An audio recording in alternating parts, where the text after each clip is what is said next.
Peace and welcome into the latest episode of Men of a Certain Age, The Soup. I'm Fro. I got my man DL and my man Panero with me on this Sunday, July 7th. You know what I mean? Peace to the gods and the earth, man. What's going on with you, Lord? How you feeling this week, man? Peace. I'm good. I'm a little off. My equilibrium is a little off because of the white independence earlier. You know what I mean? Wait, but hold up. You said what day was it? I said White Independence Day on Thursday. Threw my whole week off, man. Yeah.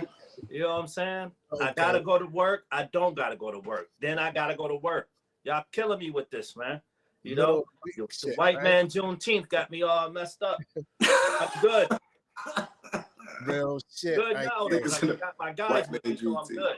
Yeah, you know what I mean? It's always good to see you, Panero. Man, what's up with you, man? How was your week, man?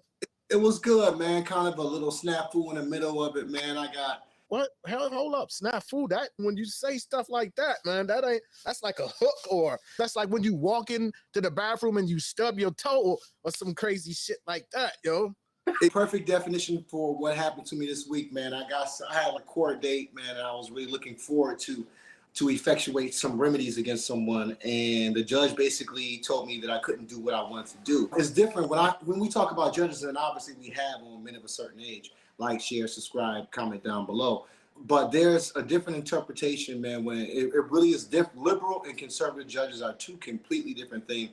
And being in the justice, working with the justice system a lot is definitely showing me that there's a difference. But as we move on, we don't stop. Non-stop, baby. We got to get to where we want to go. No doubt. Always keep it moving and shaking. We got an awesome episode right here ready for y'all. We got a lot of stuff to talk about as we move on towards the election season. We want to talk about and we want to take a look at what role does the media play? Do they have a major responsibility to actually play it straight down the line? Because the way I see it, it's not a lot of people that's just out here, especially in the media space, Fox, CNN, and MSNBC, and New York Times, and Wall Street Journal. It don't seem like they're just walking down that straight line. You know what I mean? It seems like they're leaning one way or the other. We want to examine that during this particular episode of The Soup. Also, we want to talk about folks down in the dirty, right around where you at down there, Don. And what I'm speaking of is Rocky's Barbershop down there in the ATL. This guy says that he was used, and we're going to examine that on this episode of The Soup, man. And it seems like Mr. Gary Gnu always stays in the soup, man. He's a potato. He's a potato. You definitely call him a potato. He is definitely Mr. Potato Head, Mr. Gary Gnu, and who we are referring to, man, is Stephen A. Smith. I don't know why he feels it's his obligation to try to chastise what we doing in the culture, you know what I'm saying, and then try to put it out on Front Street. So it was a lot of people from the culture wasn't feeling what he was saying, and one of those is one of the realest dudes we know, Mr. Willie D from the Ghetto Boys. Also, yes, you had another cat who really don't be playing no games, even though he's a funny style dude. What's his name? Faison. Faison Love, Big Worm. Faison Love, word, Big Worm. He's principalities in the matter. Man, there's principalities up in this shit, man. And also, as we talk about the culture, right, we have to talk about what happened to the boss when he went across the board. Yeah, man, we got to get into what you say. You took it back to 86 one time. What happened? We got a lot of stuff to get into on this episode of The Soup, man. So let's go ahead and let's start cooking. So the first thing we're going to take a look at is we're going to come down there to UH's part of the woods, and we're going to take a look at this Rocky's Barbershop. Hey, yo, Rocco! Yeah, let's get into that one time. Now, all new at 6, the owner of Rocky's Barbershop in Atlanta says he feels he was misled by a campaign event for former President Trump the day before the debate. Rocky Jones tells our Kara Spelzer he thought his Buckhead shop was just hosting a forum for Black businesses, but he says he never expected to fade into the realm of politics. Cutting heads like an art. And smooth waves are not the only thing Rocky Jones wants his shop to be known for. We try to specialize in this Rocky Jones. Good service to the. I've been here since 17 years, and It's been good. which is why he jumped at the chance to help other Black business owners get ahead. Started with a text, then it went to a call because I was actually out the country, and just me agreeing to do a Black small business roundtable. I thought it was like something real private. It was anything but. Rocky, along with Black business owners from across Metro Atlanta, crammed into his shop, along with Ben Carson. But it wasn't all shop Look talk. at Rocky to look comfortable at all. What if he thought Ben Carson was coming in and get the back tapered? You know what I mean? Exactly. What the hell, man? Black business in Atlanta, small Black businesses in Atlanta. And I'm like, okay, so when are we going to start talking about this? He says a call from former President Trump during the event cut deep. Why is the ex-president calling somebody in my barbershop? This has nothing to do with small Black businesses. And he was left with a lot more than razor burn. We had some calls, and we definitely got some calls, some backlash, some angry people that don't know me, and I have to deal with that. I have no involvement in politics. We don't even talk politics in my barbershop. Oh, get the fuck out. Or commend everybody to vote. What barbershop is that? Business. I don't tell you what to do. The number of customers, he says, has trimmed down, but he hopes the shock will fade. That's the problem. The shop will fade. You down there, that's right in your neck of the woods, man. When you heard or saw this man being used for a fool, what was your thoughts on that? Initially, I was like, wow, they caught another one, you know what I mean? But after further consideration and watching of the local news, we realized that this man was paid $4,800 and he signed a release form, and it was clearly the Trump organization that was paying for it.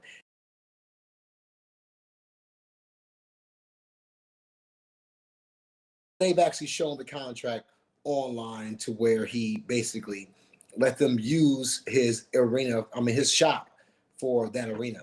Now, that goes back to it, you know what I mean? People will compromise their community for capital. That's the bottom line. People are willing to do it, and people are willing to get caught up in the media firestorm for a minute. Like, he's probably in hot water right now, but in 3 weeks or 3 months, who's going to remember that? That's what most people bet on, is because there's so much going on, there's so much information happening, that people are gonna brush that aside and go back to what they were doing before that and move on to the next issue. But this is something that can't be forgiven, because obviously there's nothing wrong with making your money, but don't project the image of something that it's not when you clearly agreed to what was going on. You're just as bad as the people who you were hosting for. You're a liar. P double. What's up? At the end of the day, this man signed the contract, put his name, his business address, signed and dated. The amount, $4,800, was the sum of money. And now, after he finds out that the neighborhood, the community is like, man, we can't trust you, man. Imagine going to ODs and this happens. Come on, man. OD still cutting up there? Come on. I'm just saying, we frequent the ODs. Even if we wasn't getting a cut, we was going up in there, popping off, talking shit or whatever. I remember Civic used to be in there selling mixtapes. Come on, man. It's the barbershop. It's the community. You sold yourself out. Now you losing customers, and now you want to say you didn't know what happened. Come on, man. You sold out for the $4,800, man. $4,800. Come on, man. You ain't even get 5 stacks. Les said earlier, you can't get 5 stacks and then land to 3 stacks. That's where 3 stacks come from. You can't get 5 stacks. Come on, man. You going to barbershop, man, and you seeing Ben Carson. Come on. Not only that. First name, last name is in there. Come on, man. Just awesome community shit. You lost the community with that. And with barbers, he may not get them customers back, because sometimes you go to a barber, he pushed me back a little, and you fucking with Trump. I ain't going back to that shit, man. How can you go back up in there, man? You see your man who edge you up every week. Come on, man. Might edge you up twice a week, and he got blacks for Trump over his shoulder. Once again, man, if that's my barber, I gotta come in like Uncle Bubba. Now, all I'm asking is that you let me wet my beak a little bit. You know what I mean? If this is the moves you making, at least let us eat with you. But man, 4,800, man, it wasn't worth 4,800, was it, UH? I don't mean that's a nice price for a couple hours of work, but clearly, like you said, he just came from vacation. He needs to go on another vacation, and he probably needs to. He's an alpharetta. See, that's the thing about it, is that his clientele was very limited because he's an alpharetta. So consequently, there's not a lot of black people who probably frequent his shop anyway. So by him, that's why he was irate about it, because of the fact that he knows that there's not a lot of black people in that area. Even though he's in Fulton County, there's not a lot of black people per se. There's plenty of Africans, but not a lot of black people. You know what I'm saying? Okay. So you want to look at it from that point of view. He realized that customer base could be affected and or faded, like they said in the story. Consequently, you know what I'm saying? Consequently, he made the decision to come out like that, but he lined himself up. You know what I'm saying? And now he's locked himself into a situation. Okay, Don, I see you. You're going hard today. Keep it going. Yeah. He's locked himself into a situation where I don't think there's any coming back from. I really don't. And fellas, a lot of times your barber is your psychiatrist, somebody that you kick it with, that you talk to, that you tell your business to. You don't want to do it with this man now. You like, man, I ain't fucking with him no more, man. I told him about me and my bride and how we was going through this and that while he was, you know what I'm saying? And he giving me advice. I don't want to take advice from that man no more. Come on, man. His clientele needs to fall back on him. And even more so that you turn on the Channel 5 News and he on here talking about I was hoodwinked, I was bamboozled. And then a couple of hours later, the contract come out where you put your government on it. So yeah, man. And we are for our people. We love our people. But man, at the end of the day, man, you play yourself. Next thing I want to talk about on this episode of The Soup, man. Please share, subscribe, comment down low. Hit that bell so you can get that soup when it's hot. Right off the stove. You know what I'm saying? I love it on Wednesdays. I love Wednesdays. Man, say word. The media plays a heavy part on where we get our substance. We saw the interview last night, or was it last night, or was it Friday night? Friday. Don, you say you got some things you want to say concerning that, so I'm gonna go ahead and open it up to you. Yo, y'all know that I look at everything from a historical point of view, everything, because literally the past will show you the patterns for the future, right? Joe Biden needs to go. He needs to get up out of there, yo. He does. He's not intellectually, physically, mentally sound enough to run this race. And the thing about it is that his pride is getting in the way at this point, right? Now, if the goal of the president is to have the country's best interests at hand, he doesn't have the country's best interests at hand, because the country is not going to be spun. They saw what they saw on the debate performance, right? We all saw it. We all know, and it's disrespectful to Kamala Harris for her not to have the opportunity to step in and get control early enough in this situation to actually sway the vote. She brings the black vote just because of the fact of who she is, regardless of what she's done in San Francisco with the laws that were created. And she also brings the younger vote, right? Which are two things that he is lacking.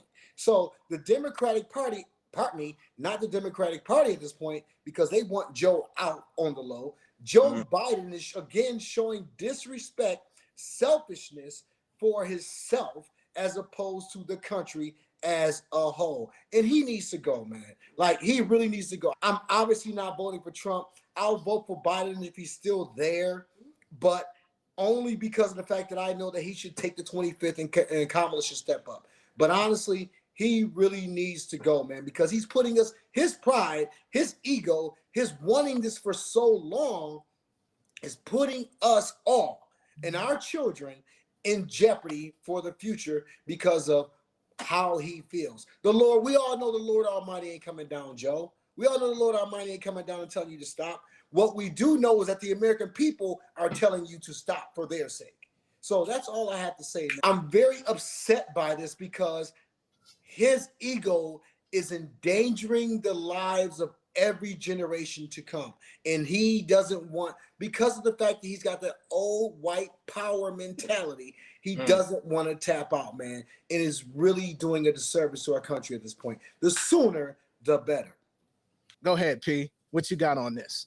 I support Biden, but at the same time, to me, you remember Weekend at Bernie's? I'm just. That's how you feel? That's what he reminds me of. He respect reminds me of someone who's being propped up. Who we want him and his policies to move on to the next level, to the presidency, but him as an individual, I don't think he's actually up to it.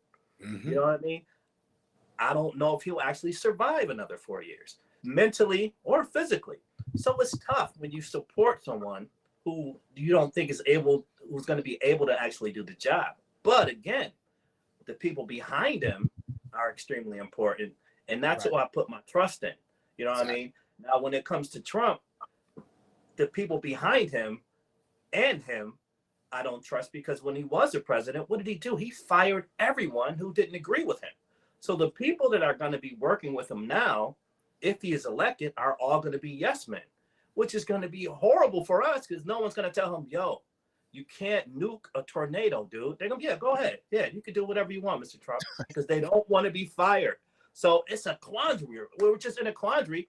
And I agree with both of you guys. It's just a terrible situation to be in at this time in this country. And I think we're being laughed at by the rest of the world, man. It's just crazy. And see, the thing about that is this, Lord. Should Trump win, he got his whole administration and everything ready to come right in with this Project 2025. 25, exactly. That's what all of that is about. They hiring and interviewing people to be in the cabinet and certain things of that nature.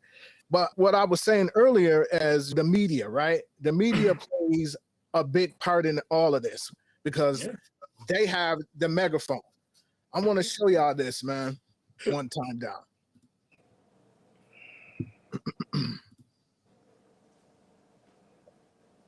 Right? Now, I brought that up to say that fairness doctrine. So I'm going to show you exactly what that is. So it says the Fairness Doctrine of the United States, which the Federal Communications Commission introduced in 1949, was a policy that required the holders of broadcasting licenses both to present controversial issues of public importance and to do so in a manner that is fairly reflected differing opinions. So in 1987, the FCC abolished this. So this is going back to what Reagan did for Rupert Murdoch. So once he gave him citizen, he then had his people change the laws so that this cat could go out and start writing and publishing all types of shit, right? They already had that type of newspapers and shit overseas in London and Australia, where he made his fortunes at. Obviously, somehow, some way, we all know Reagan was lobbied, right? Somebody got a boatload of money from the Murdochs to get into Reagan's ear so that this law or this particular commission was stripped. So it's no longer a point of being straight down the middle. I mean, we can just lean strictly one way. You know what I mean? And that's right now what Fox News is and how they get out. So what I want to do is this, man, is I want to play a clip. And this is going to go back to what you were saying. We were all saying about Biden getting out of the race, right? This professor is going to come in and he's going to break it down. So this clip is about 3 to 4 minutes long. So we're gonna let it breathe for that 3 to 4 minutes and listen to what he has to say, and then we're gonna come back and build on that. Let's go. Will happen with President Biden and his presidential campaign. There are people out there wondering whether he should stay in the race. However, no prominent elected Democrats have said that he should drop out just yet. And one historian who has predicted 9 out of 10 presidential elections says replacing the president could cost Democrats in November. With us now is Alan Lichtman, presidential historian and history professor at American University. Professor, when we last heard from you Friday night with Abby Phillip, you said no, replacing President Biden would be a mistake. You've had 2 more days to think about it. How do you feel this morning? even more strongly that it would be a mistake. All of those who are calling for Biden, Another old white man, have zero track record in predicting elections. And yet they presume to tell us what the Democrats need to do to win this election. And remember, watched Hillary Clinton win 3 debates in 2016. They all said Trump was finished after Access Hollywood, and they are so often wrong. I have a system, as you know, that's been successful. I would say 10 of 10, but we can argue about 2000 since 1984. And the way it works, I have 13 keys. If 6 fall against the White House party, they're predicted losers. Biden ticks off the incumbency key, and he ticks off the party contest key. You push him out, you lose the incumbency key, and you lose the contest key. So instead of starting 2 keys up and having 6 more keys to fall to predict the Democrats' defeat, they start 2 keys down, and only 4 more keys would have to fall. Moreover, how often since the turn of the 20th century has the party holding the White House ever won in an open seat with an uncertain or contested nomination? Right. The answer is never. And that's what all these critics would be setting up if they push Biden out of this race. They could not be more Not misguided. prepared. In terms of Biden capacities, I'm not a neurologist. They're not neurologists. They have no standing to comment on that. And I would only say far better to judge Biden by 3 and 3/4 years or so of his presidency than 90 minutes. Alan, but people are talking about this, the voters, the people who are going to be making these decisions. And you look at some of the polling and it says 72% of the voters, they watched that debate. So they didn't think that he had the mental acuity to be the president. Do you pay attention to those polls? How much does polling play a role in how you see things? Polling plays far too much of a role in our decision making.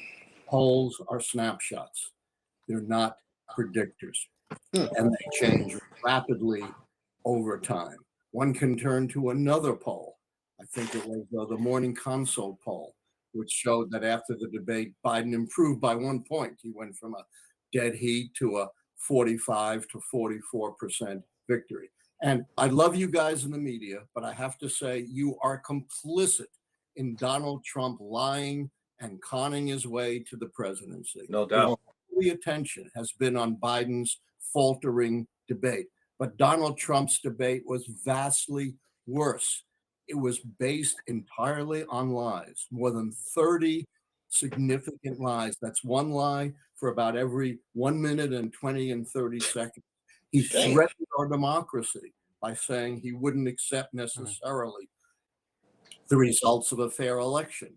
He said he would seek retribution. Why wasn't that the headlines? Why wasn't that the greatest concern from the debate, rather than all the focus on Joe Biden? There's an old saying, it's not just the evil people who wreak havoc on the world. It's the good people who don't do enough to stop them. And the media right now is complicit in Donald Trump gaslighting his way to the presidency and threatening democracy. Oh yeah, man. I wanted y'all to get under this presidential historian and his take. Not to say that he's 100, and just because he's saying it that it makes it so, but he's backing it up with facts. You know what I mean? And you look at that, and he was right about the media. Yeah, y'all know that Epstein doc has been released, right? All right. All of the paperwork, and it's in there, whereas Trump was having sex with 13-year-old girls, man. Hi, Aaron here. I'm about to read you a direct transcript of some of the Epstein files that were unsealed. Whoa. Now, I'm going to tell you up front that this stuff is very vile, and if you have a weak stomach, if you don't want to hear about the graphic details about what Epstein and people like him did to little people, little kids, maybe click out of this video right now. On the third occasion involving the defendant, Donald J. Trump, the plaintiff, Katie Johnson, was forced to engage in an unnatural lesbian act with her fellow minor and sex slave Maria Doe, age 12, for the sexual enjoyment of defendant Trump. After the sex acts, both minors were forced to orally copulate defendant Trump by placing their mouths simultaneously on his erect penis until he achieved sexual orgasm. Wow. After picking up his pants, defendant Trump physically pushed both minors away while angrily berating them for the, quote, poor, end quote, quality of their sexual performance. On the fourth and final sexual encounter with the defendant, Donald J. Trump, the plaintiff, Katie Johnson, was tied to a bed by defendant Trump, who then proceeded to forcibly rape plaintiff Johnson. During the course of this savage sexual attack, plaintiff Johnson loudly pleaded with defendant Trump to, quote, please wear a condom, end quote. Defendant Trump responded by violently striking plaintiff Johnson in the face, screaming that, quote, he would do whatever he wanted, end quote, as he refused to wear protection. After achieving sexual orgasm, the defendant, Donald J. Trump, put his suit back on, and when the plaintiff, Katie Johnson, in tears, asked the defendant Trump what would happen if he impregnated her, defendant Trump grabbed his wallet and threw some money at her and screamed that she should use the money, quote, to get a fucking abortion, end quote. That was the news coming out of the debate. Was he's old, he looks old. Damn what the fuck Trump was talking about. It was all about what Joe Biden looked like and what he was saying. Trump was talking some old fascist super shit. But no, look at him and him being not all there. P, you said it. You said the people behind him, right? His chief of staff, the people like that are in his cabinet are the people that prop him up. So off of that, let me play this clip from CNBC for y'all one time now. I can name you half a dozen people who would be better than her right now, but I'm talking to them and nobody wants to challenge her because nobody. Okay, I'm going to be direct. Yep. God help me. You may never have me on the show again. You don't even have to say it. We understand. Nobody wants to knock out an African-American woman, Right. be held responsible for that. Right. And Yeah. that is the truth. And that's something that maybe I shouldn't, maybe I'm going to be criticized when I walk off of here. But she's got such a strong position because of that. And here's the issue.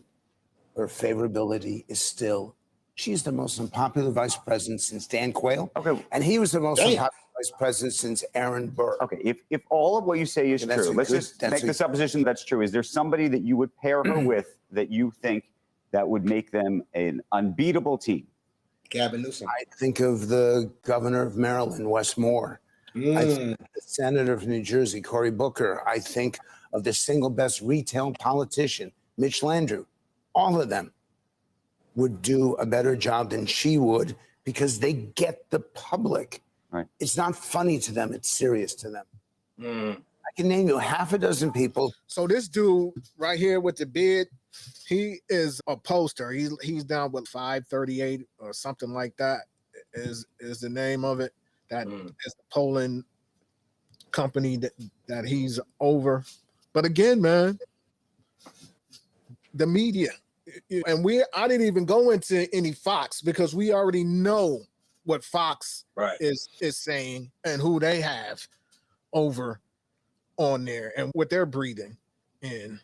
And what you just heard there, Lord, from the professor and then the guy from 538, what's your thoughts after that? The thing is, like last week when I was saying that Trump was extremely coherent about his lies, you know what I mean? But that wasn't pushed out in the media. And I was saying how you listen to what your coach is saying, not how he's saying it, which I was saying with Biden, even though it wasn't coming out the way it was supposed to come out, the things he was saying was for the country with his policies. But it brings me back to when we were growing up, it was newspaper, the nightly news, you know what I'm saying? Then we got cable where we got more news. Now it's the internet where it's just at real time. You know what I'm saying? So you're getting news on a regular basis. And when you can manipulate X or Twitter and use people's emotionalities, you can get people to get on your side real quick. And for CNN, to me right now, what CNN is doing is almost Fox-like to me. You know what I'm saying? You're putting Like I was watching an interview with Anderson Cooper and Kamala Harris, and he kept pushing her to say something negative about about how Biden performed. And she was like, you know what? Hold up. She just was like, hold up. I've been with this dude 3.5 years with policies. He's been taking care of business. Like, you're not going to get me to say anything negative about him. It's just not going to happen. And that's something Fox would usually do. I didn't see CNN doing that.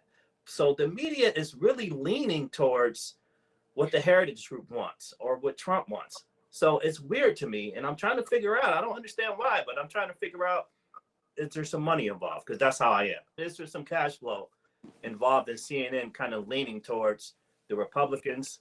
Or is it just they feel like Biden isn't capable?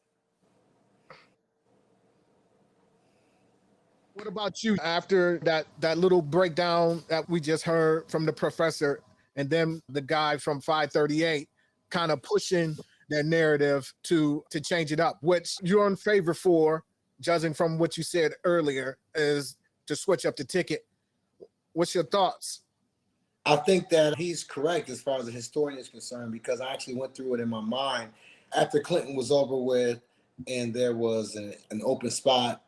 Bush won, which was he was a Republican, Clinton was a Democrat.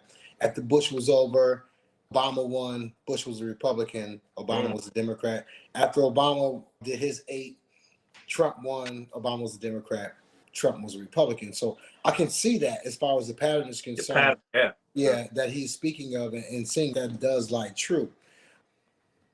I personally think that, like I said, we should use the laws that we have because the stakes are too high.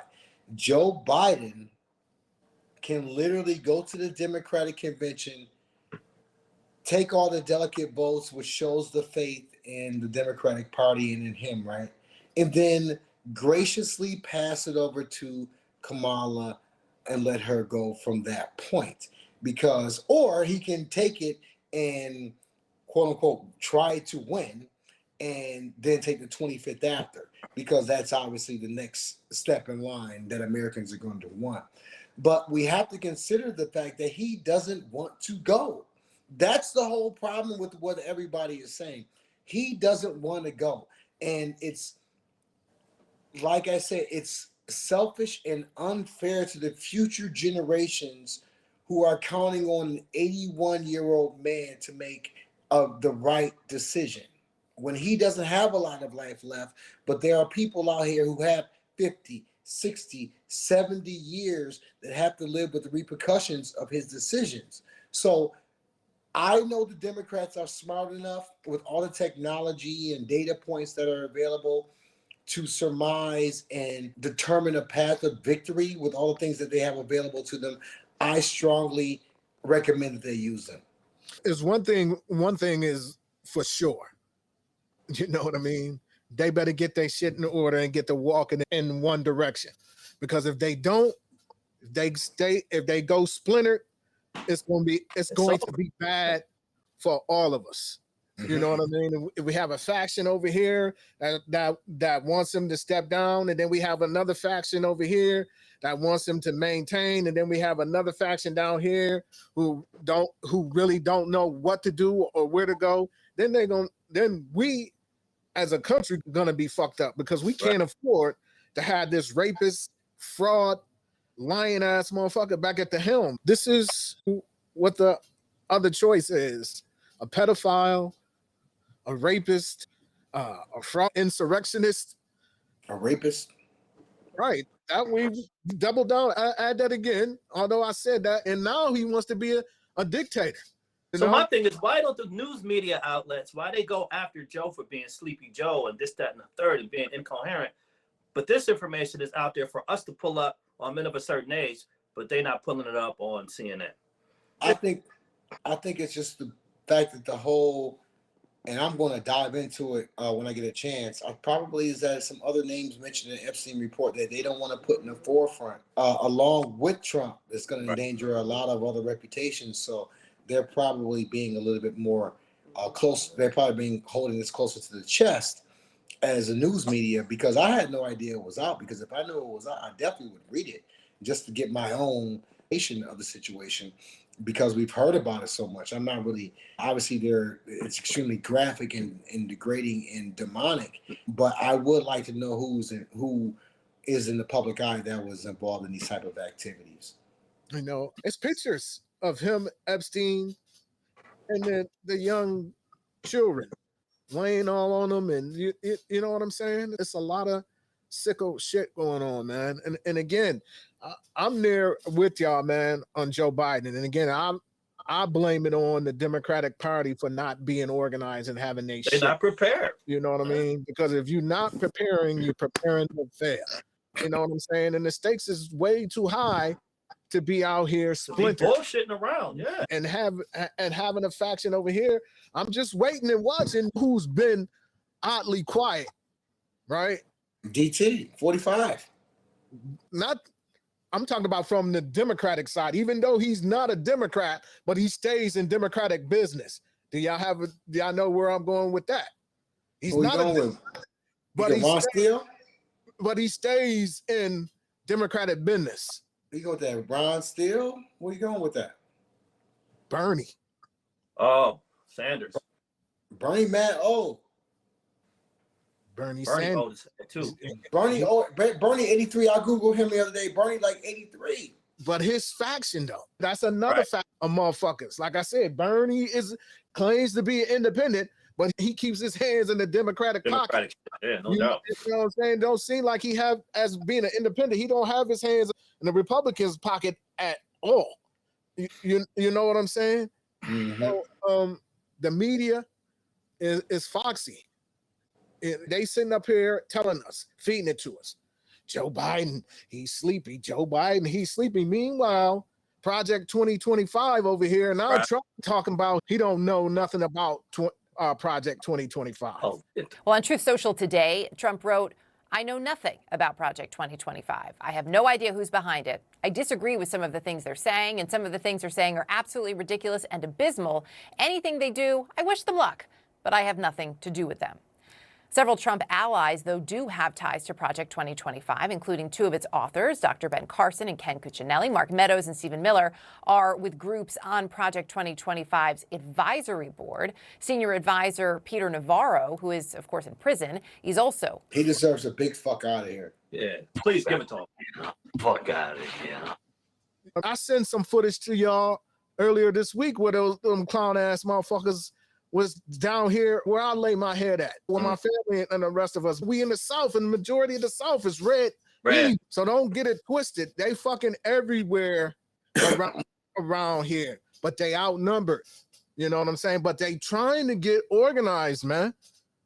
They trying to get organized, more and more organized. Once again, that goes back to that Project 2025 shit, because they getting organized. So if that motherfucker does get to helm again, they can come in with a whole tsunami of motherfuckers that's like-minded like him, who want to take away women's rights, take away the women privilege to vote and shit like that, man. Let alone what they thinking about doing to us. Yo, they want to ban porn. And you know what I mean? Come on. Let alone what they want to do to us, man. Go ahead, Lord. It look like you got something you ready. You got. It's just I'm listening, and it's in real time. Like, this is serious. The thing is there's power in information. You know what I'm saying? And that's what Men of a Certain Age is all about. And the information is everywhere, but there's also power in brute force. So what the Heritage Group is saying is, because there's so much information out there that y'all can just snatch and take, we getting tired of that.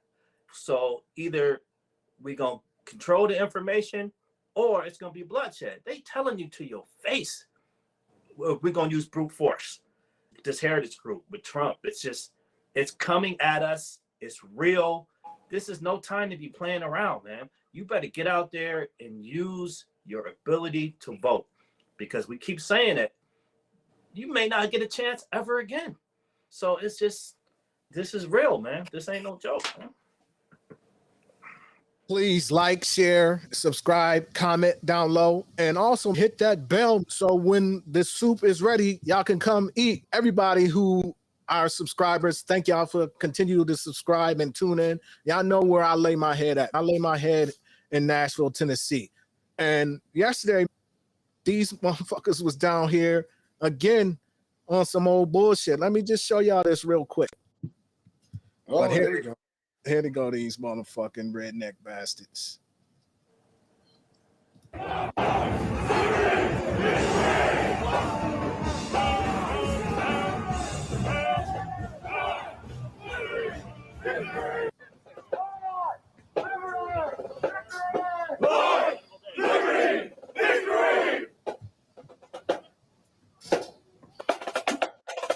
lay ultimate claim to the pride of our mighty nation's legacy, because without the race of men that built America, without the ironclad resolve of our ancestors, there would be no Fuck America. out of here. We are heirs to an expansive and continental homeland purchased with immeasurable sacrifice, the most natural of human truths. The pride of one's home, the instinct of who he is. Nationalism is natural. Patriotism is inevitable. Let me just say, before I come to you, Lords, I don't want to paint all Europeans with the same brush, man. But those some real evil fucking Europeans, man, out here, man. And it's, yo, what the fuck are you so mad about? And what the fuck is you so scared of? At the end of the day, what the evilness of it, that's all I see is evil when I see shit like that, man. There's no other way for me as a black man to see that and have peace when I see that. UH? It's funny when we see stuff like this, because as a former member of the United States military, right, I'm looking at this footage and I'm like, thank you for your service. Thank you for your service, fam. Appreciate y'all. But as part of my military street social training, I size everybody up, right? I size everybody up quickly, no matter who I'm with, no matter where I'm at. I size you up. I know your height, your weight. I look at your build, see if you are, you know what I'm saying, see what type of shape you in, and so forth. When I often look at these demonstration and or marches, as far as the right is concerned, I see a bunch of people who really couldn't pass a military fitness test. Cowards. You can't get down and do 32 push-ups in 2 minutes, you fucking fraud. So stop playing dress up. Stop acting like you really about it or that you really care about America, because constitutionally, obviously, this is treason. But from a physical and from a mental state of mind, you're not. And this is what I used to always say to the black revolutionists back in the early 90s and late 2000s. People are like, oh, we're going to take it over. I'm like, listen, y'all are not physically, mentally, or as far as equipment is concerned, prepared to deal with the full brunt force of the United States military. So stop playing games, right? All these dudes training and yada yada and so on and so forth. And I understand there are supremacist factions within the military, something we probably need to discuss at some point or another in the future, but they ain't ready. So you come down there, you do 300, 250 guys, 50 of them are overweight, 20 of them don't have any 200 of them don't have any tactical training. Your ass is going to be shredded. Things like this really don't bother me. The things that bother me about more than that is that the masks. Who are they under the mask? Are they your police officers? Are they your bank officers? Yeah. Are they your school superintendents? Are your principals? Are your teachers? Those are the things that I worry about under those masks, because physically, I'm not worried about those guys in any way, shape, or form. Because if not for the United States military, for me personally and what I've got going on, I'm not concerned at all. Lord, these cats down here, man, downtown, marching to the Capitol building. You know what I'm saying? On some old sucker shit, man. Word. Yeah, Don, you stole my thunder. I'm like, if you so such a patriot, why are you wearing a mask? Who are you? You know what I'm saying? Show your face. Are you one of my kids' teachers? You know what I mean? Are you a police officer that's going to pull me over later on? You know what I'm saying? That's what struck me when I first saw it. You know what I mean? And then the whole point of these colonizers, it's like in their mind, what they're fearful, it's all fear. They're all cowards. What they fear is what they're doing to us eventually when we come to power, which we will. They feel like we're going to do the same thing to them. So at this particular time, they got to fight to keep what they have, what they think they have. Conservatives. Exactly. They try to conservative. Exactly.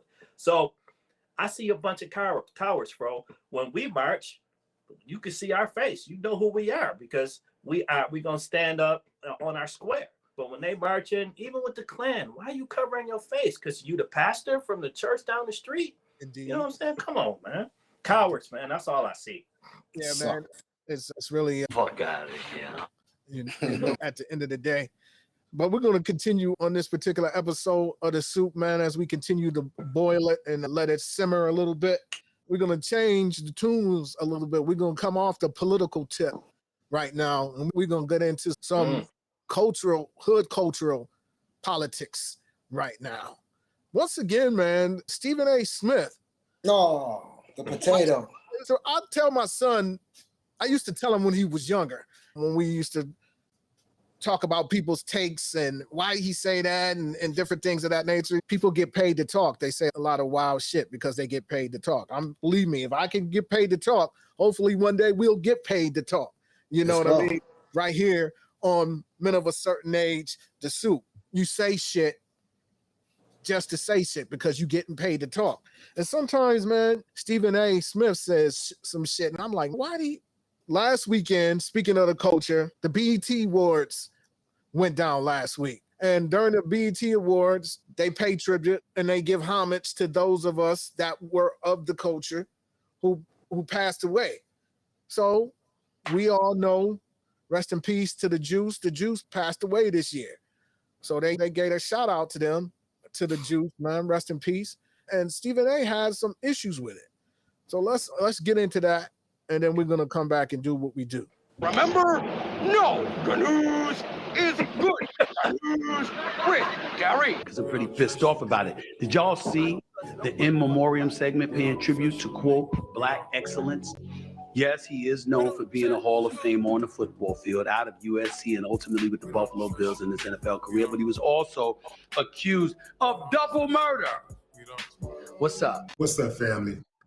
Stephen A. Smith had a problem with the BET Awards acknowledging O.J. Simpson during its in memoriam segment. So much so that he went on this long diatribe about O.J. and how BET was out of pocket. O.J. is a Black man, one of the very few in the history of this country who was accused of killing white people and got off. Take that. That's what this is really about. Of course, that's right. That's what this is really about. Because there have been a whole lot of white people who have killed white people in this country and got off. And they've never had that same energy for those people. You know what they say? I believe he was guilty, but, jury of his peers acquitted him. They saw it differently, and we just have to respect the jury's decision. Our system is not perfect, but it's the best that we have. That's what they say. But for some reason, they can't let it go. It's OJ. They can't let it go for some reason. And they have these stooges like Half-Hat, Stephen from Django Smith, perched up to do their work. They put them on national TV. They put them on these big stages where they can have a big audience, where their words can have some influence. And they use these little monkeys like Stephen A. Smith to say the things that they can't say publicly. Oh, they definitely say it in private. But Damn. Did he call him a monkey? He did. He absolutely did. Damn, we called him a monkey. Hold up, though. Man, so like Stephen A. Smith was damn near in tears, man, when he had to address Willie D and Faison Love going at him for calling out BET in response to that. This Stephen A. Smith, man, I don't know. Where do you come from? Where do you come from? You mad because BT is celebrating OJ? Who else gonna celebrate him? Are you stupid? He was found innocent in the court of laws, the white laws. But your dick nose is gonna go on talking about how, are you dick crazy? nose? You would have did this, you would have did that. Oh man. Where the f you come from? Where the f you niggas come from? Entertainment community have taken to social media to comment on what I said about BET's inclusion of O.J. Simpson. By the way, the inclusion of O.J. Simpson, the guy found liable for double murders of his ex-wife Nicole Brown and Ronald Goldman, although during the civil trial. But before I even go any further, I just want y'all to take a look at just some of the things that I've had to deal with over the week, over the last few days, I should say the weekend, over the last few days, since the 4th of July was yesterday. Just take a look at this before I respond, so you'll know where I'm coming from. I'll confess, sometimes it's really hard to not let that other part of this brother out of me. Oh, shut the fuck up. You know, there's You ain't gonna do shit. Shit you don't say. Remember? No, Ganous About is black people. good. Ganous. You're not black. You're not black. Because to Willie D, to Faison, make You're no not black. mistake, I'm not scared. Not even a little bit. But unlike y'all, Oh, this nigga make I'm my gonna head remember. hurt. Oh shit, oh my God, shut the fuck up. And so I'm not gonna go there. Willie D, I see that you've grown. Your following on YouTube, I think you have about 1 million subscribers. I hope everybody continues to listen to your show. I hope you continue to grow. Cat Williams interview, following up Shannon Sharp, that was fire. Props to you, bro. Faison, you've been around for years. The Replacements, Players Club, so many television shows and movies you've been involved in. I wish you nothing but the best. Willie D, I'll get back to you in a second. I'm going to attack this one piece at a time so everybody knows where I'm coming from, and I'm going to strive to restrain myself from bringing out that dude in me. I'm going to strive to do it. Just a few days ago, rather, on this show, I believe it was Monday, if I remember correctly, I brought up the BET Awards. I understand that in recent memory, it's been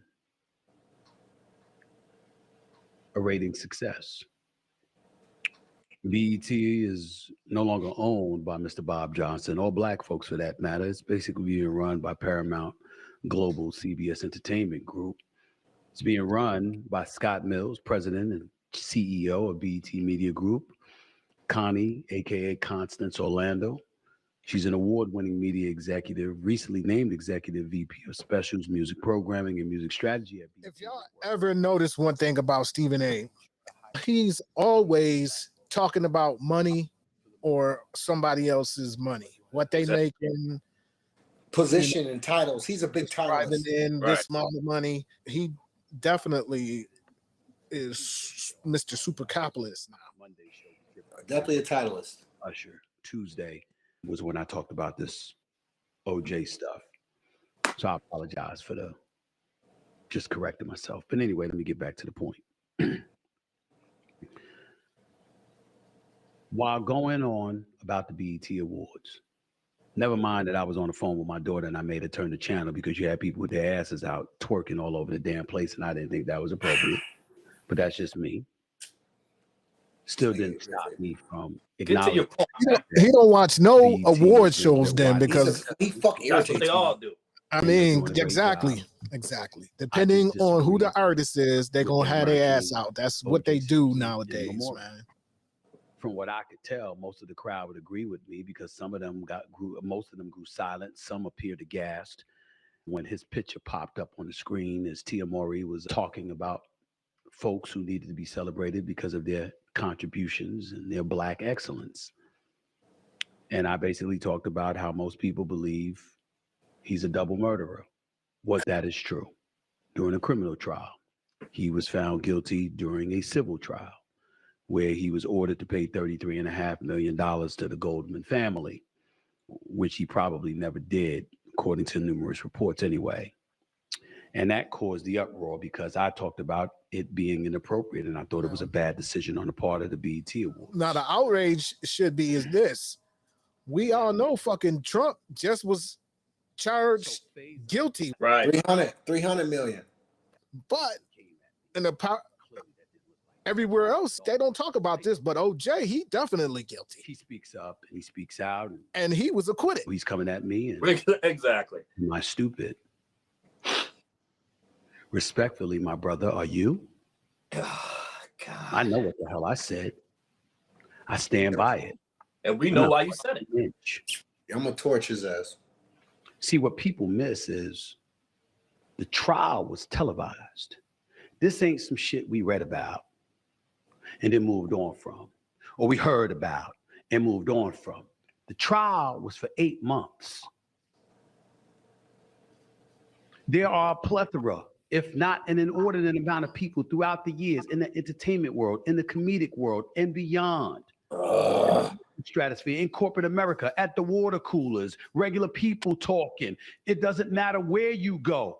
There's no one on the planet that was devoid of an opinion about O.J. Simpson. Again, let's compare and contrast now. We saw a murder trial every day, every second of the trial. But here it is, the president, ex-president of the United States is in court all the fucking time, but no cameras, no nothing. Say in the federal courts, that's the thing that you don't allow cameras in federal courts is what they say. But the state court, that ain't what it is. And they never had the cameras in there for Trump punk ass. Now let's keep it moving with him crucifying OJ, who was acquitted, who got off. Me having one is not a crime. Do I think he was guilty? Yes. It was on a preponderance of evidence that we ultimately was able to see. Did I excoriate the jurors for finding him not guilty? No, because I'm a Black man. And I know what the LAPD was doing. And I know all about the Rodney King. He's not Black. So my question would be, why did you think that he was guilty, whereas the evidence showed that he wasn't? That had taken place just a couple of years earlier, when he was damn near beaten within an inch of his life. I was mad at him when he was sitting up there, can we all just get along? Who the hell wanted to get along with anybody associated with the LAPD or supportive of the LAPD? So yeah, that was Stephen A. Smith crawling on his belly because he was blasted by Willie D and Faison Love for his disrespect for OJ, even in his death. Can he have peace? You can't. When people say rest in peace, man, the peace part is the whole part of it. Stephen A. Smith, Lord. Yeah, what benefits to the community, to the Black community, does this have at all? Like when you were telling Cameron, people get paid to say things for money, but you still have a choice on what you could say. Why even bring any of this up, B? What is wrong with this dude, man?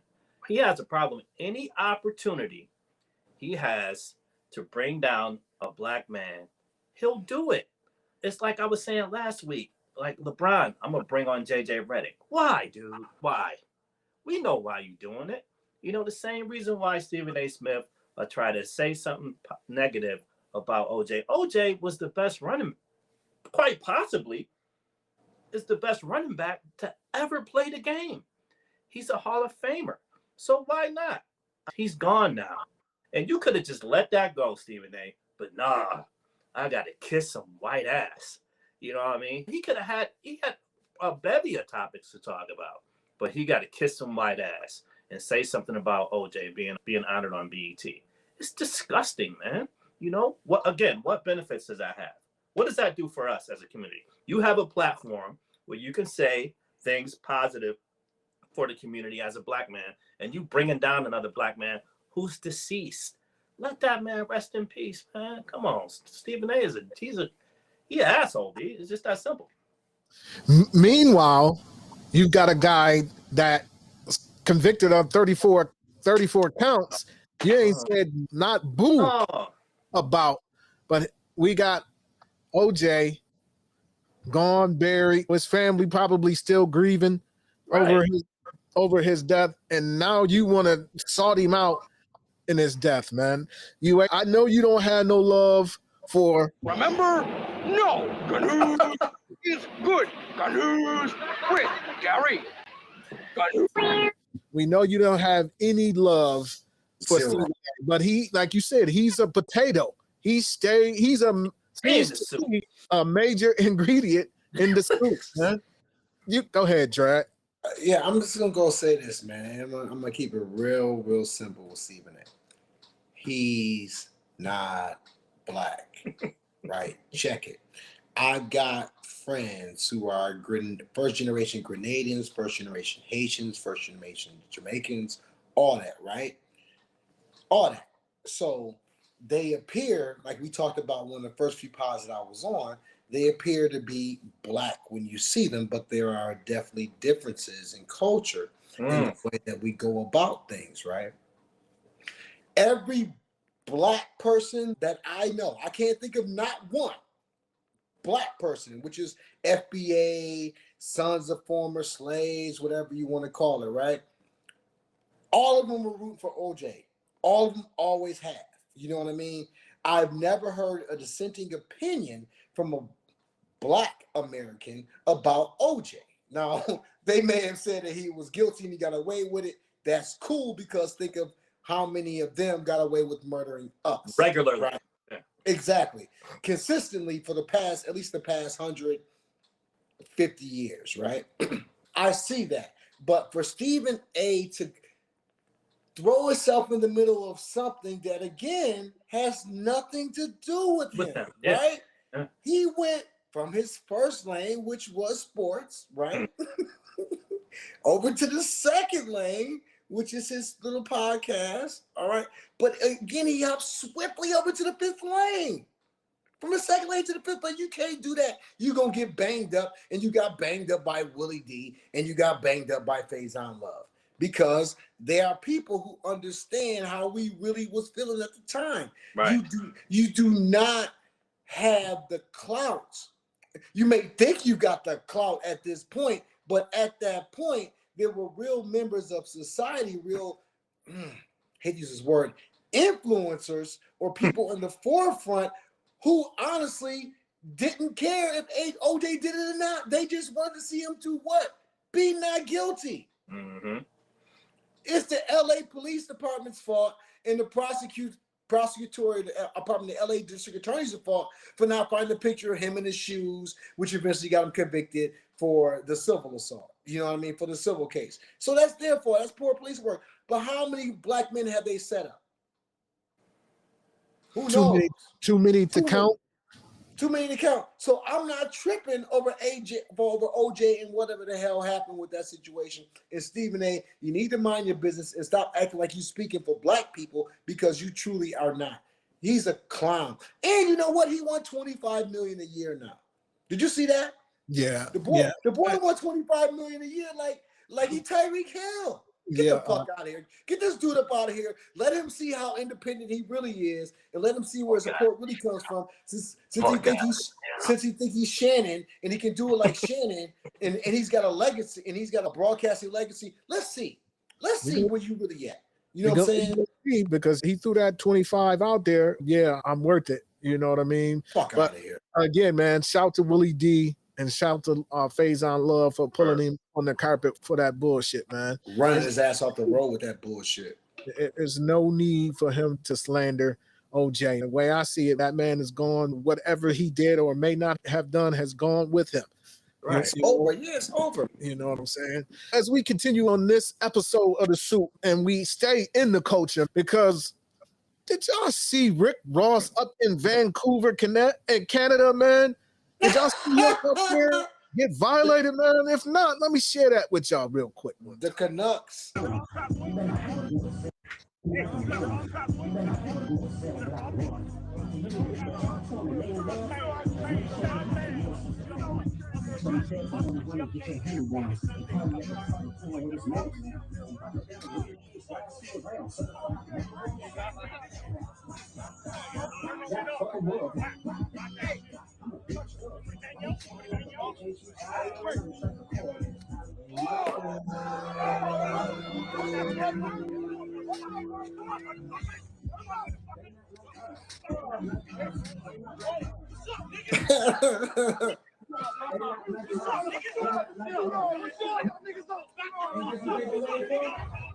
Ross got a big back. His stomach fat.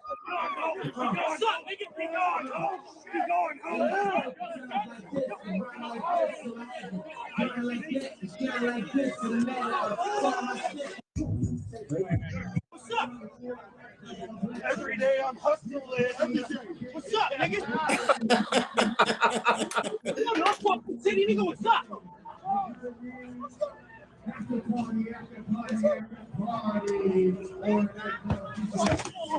That's Ross Dip. Ross got up out of there.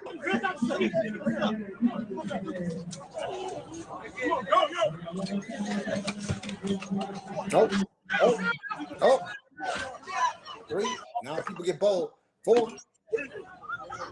What's up?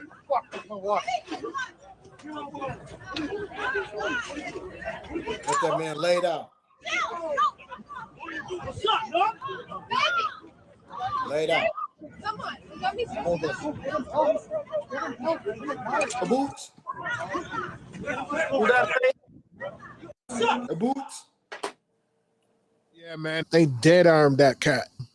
Shit like that, man. Obviously, we spoke on the Drake and Kendrick Lamar beef many pods ago.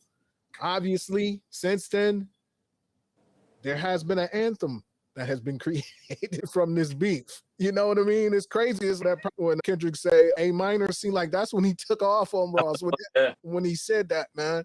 But before we build on it, man, I'm going to give a shout out to an OG, man. Let me pull this OG up because he got words of wisdom for the youth. And not necessarily for the youth, because there ain't nothing youthful about Rick Ross and the rest of those cats that was out there, man. He just got a word to the wise for everybody. Let me get to that. Rick Ross 30.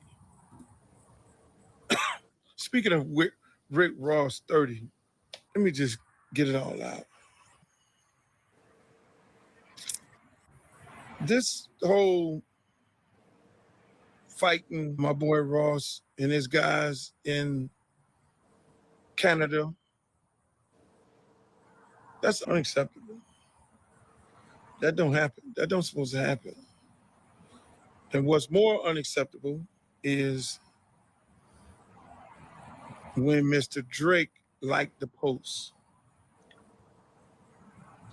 That also is unacceptable. I expect more out of Mr. Drake. When there's violence,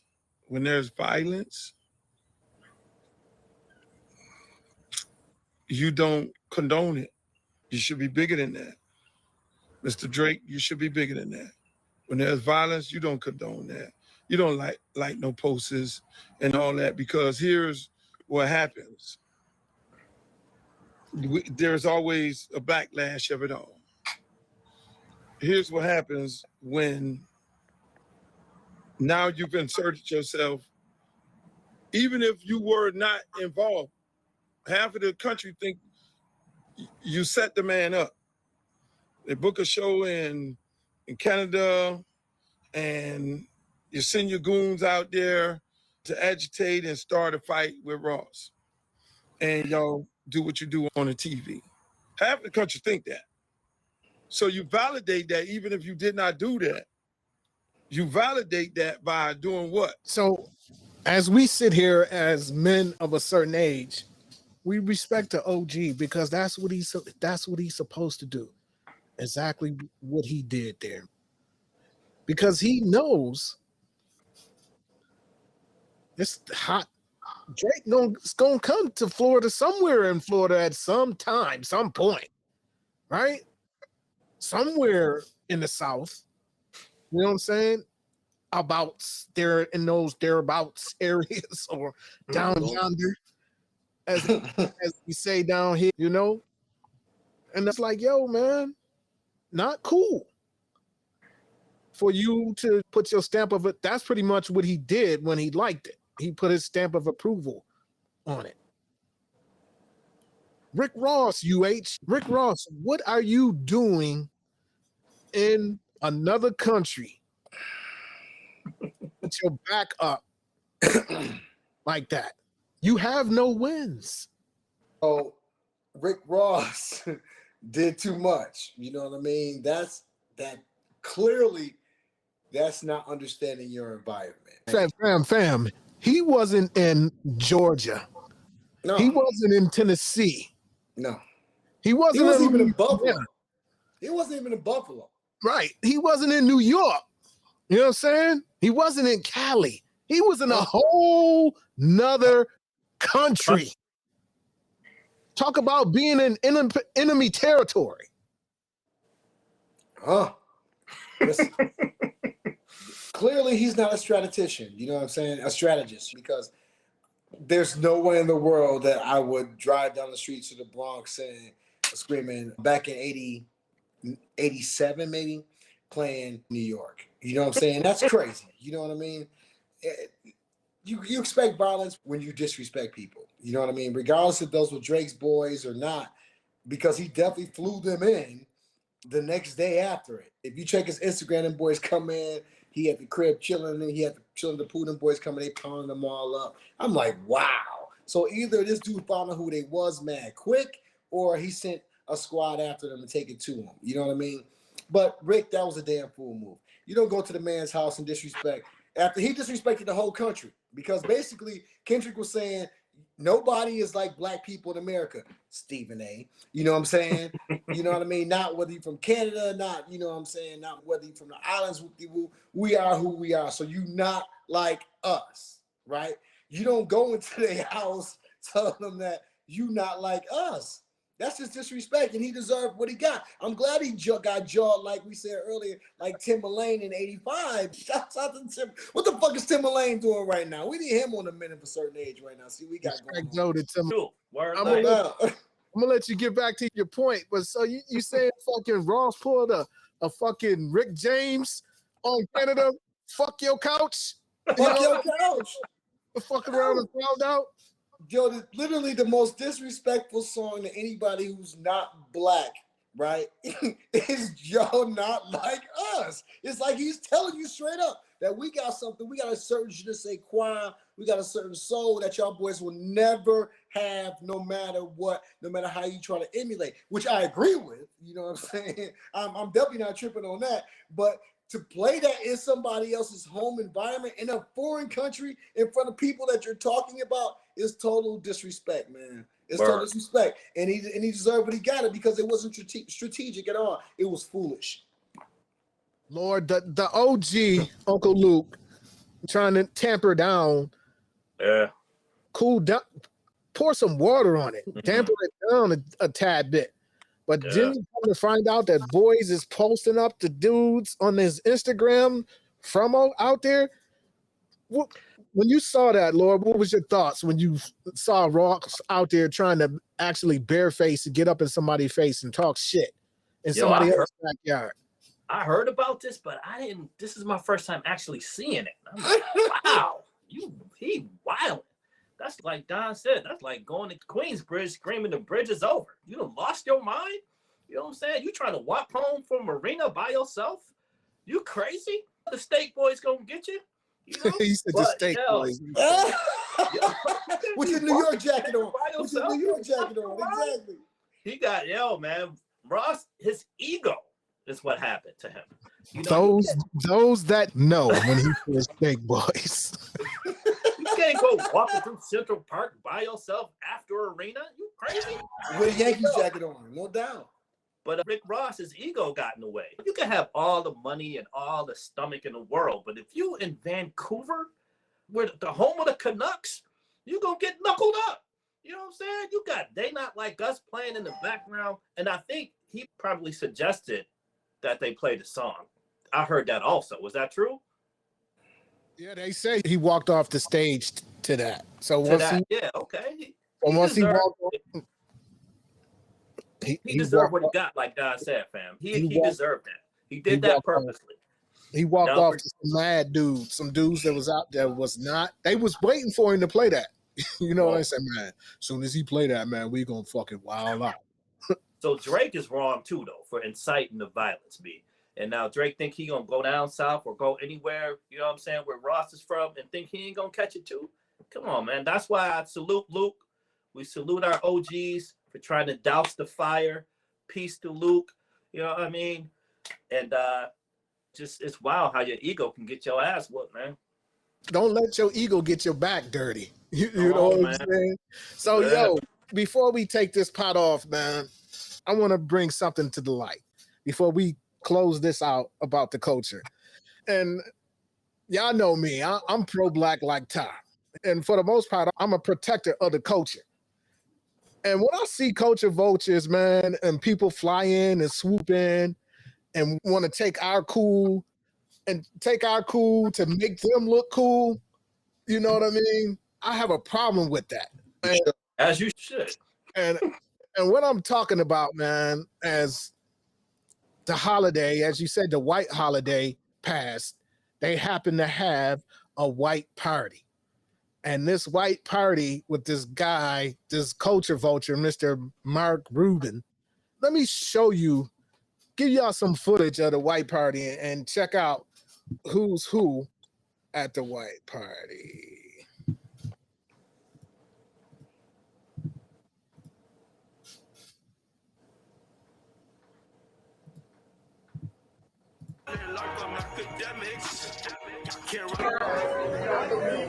Okay.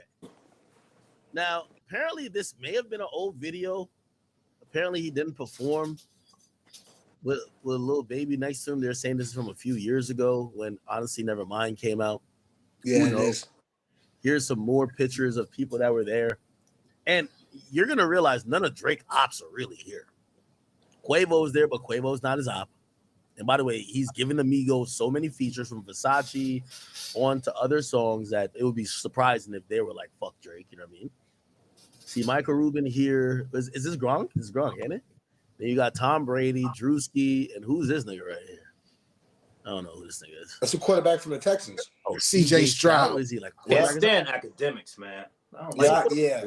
Or not running back. I mean, Yeah, we just using him because Yeah, I he know. got the photos. Yeah, I unsubscribed and got him out my shit. God damn, this is like BB.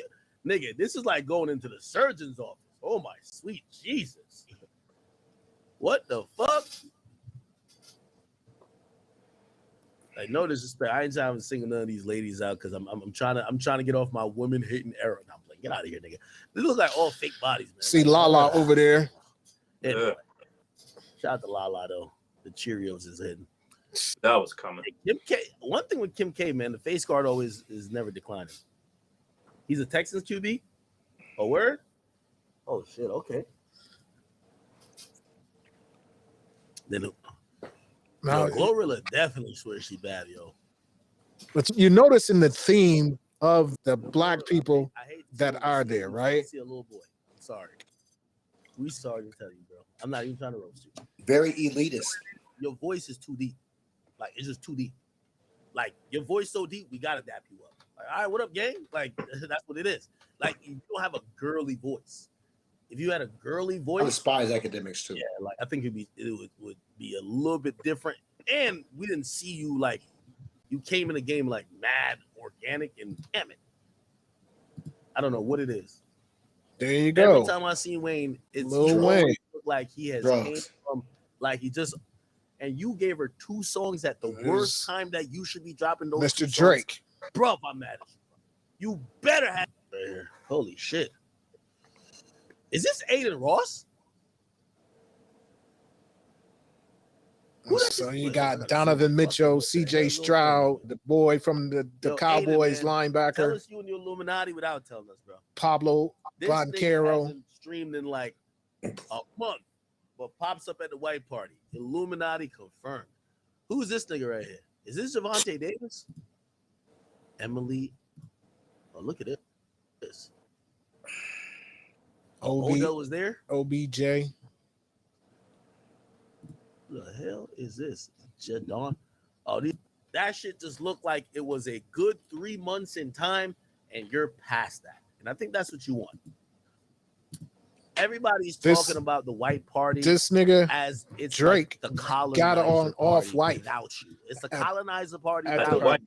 They're all saying at the white party, niggas is doing ritual. You know what I mean? That shit. But again, man, I would have a bigger problem.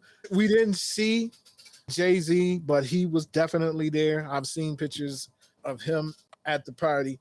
I could say it wasn't nobody there that I would have been like, I would have felt a way about seeing them there. Esco wasn't up in there. I didn't see Esco come spinning through. So I'm like, that might have had me feeling away. You know what I mean?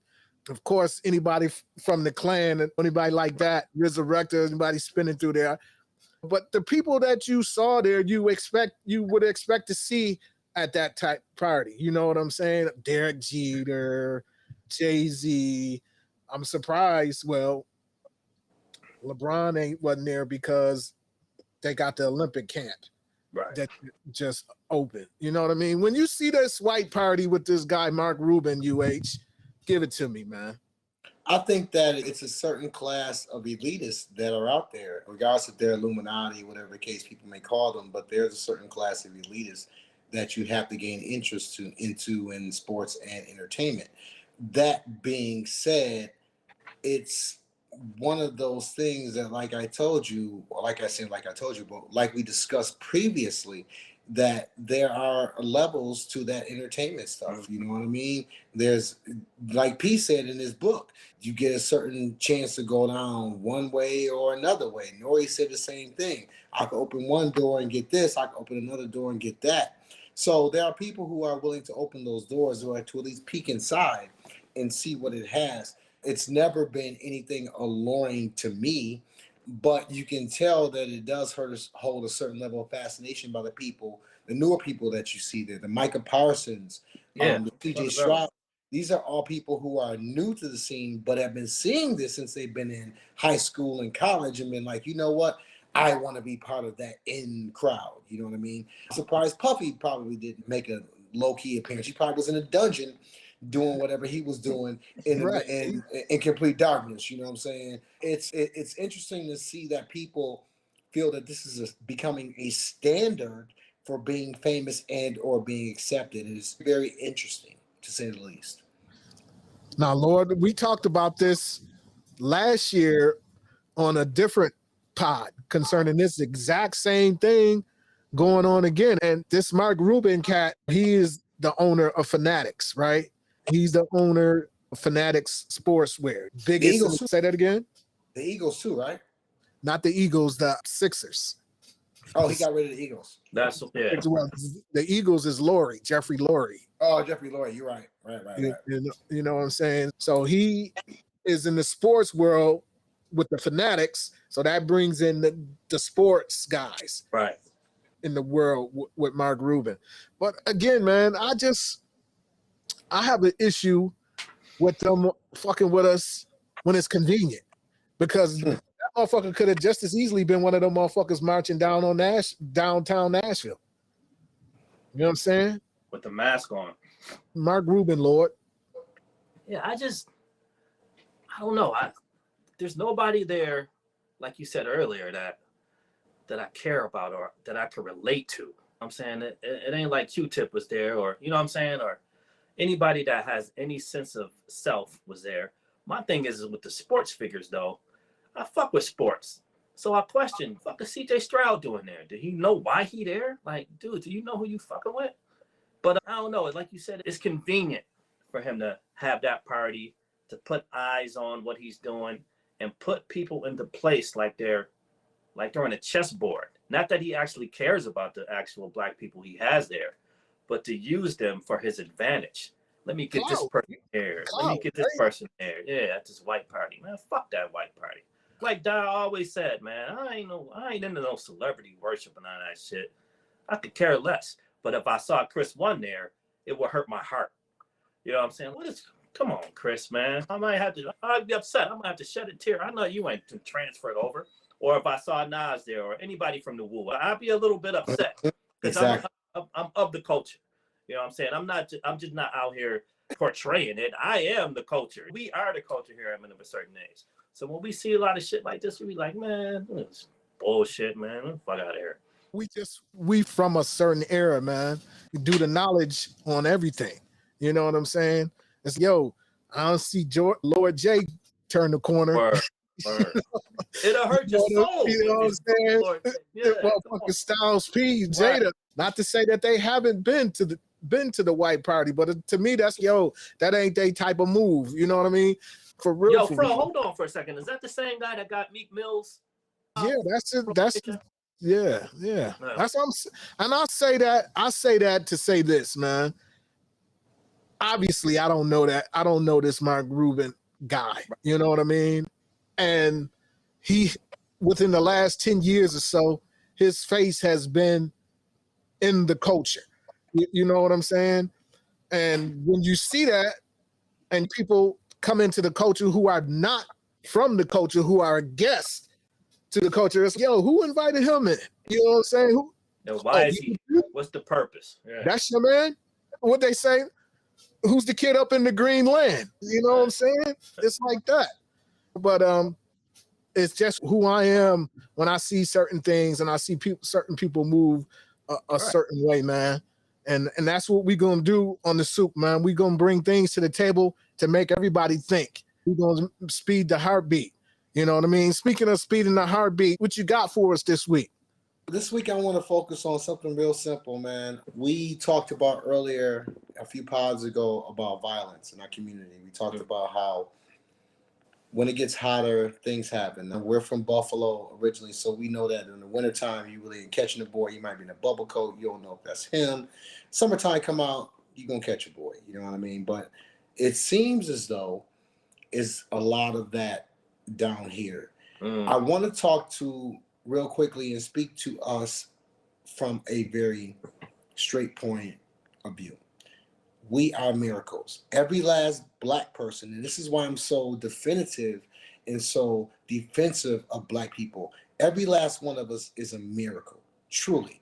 For us to be transported across the sea in that journey to get here and to be in 300 plus years of indentured servitude, unlike that's ever been seen in any other part of the world in any type of history.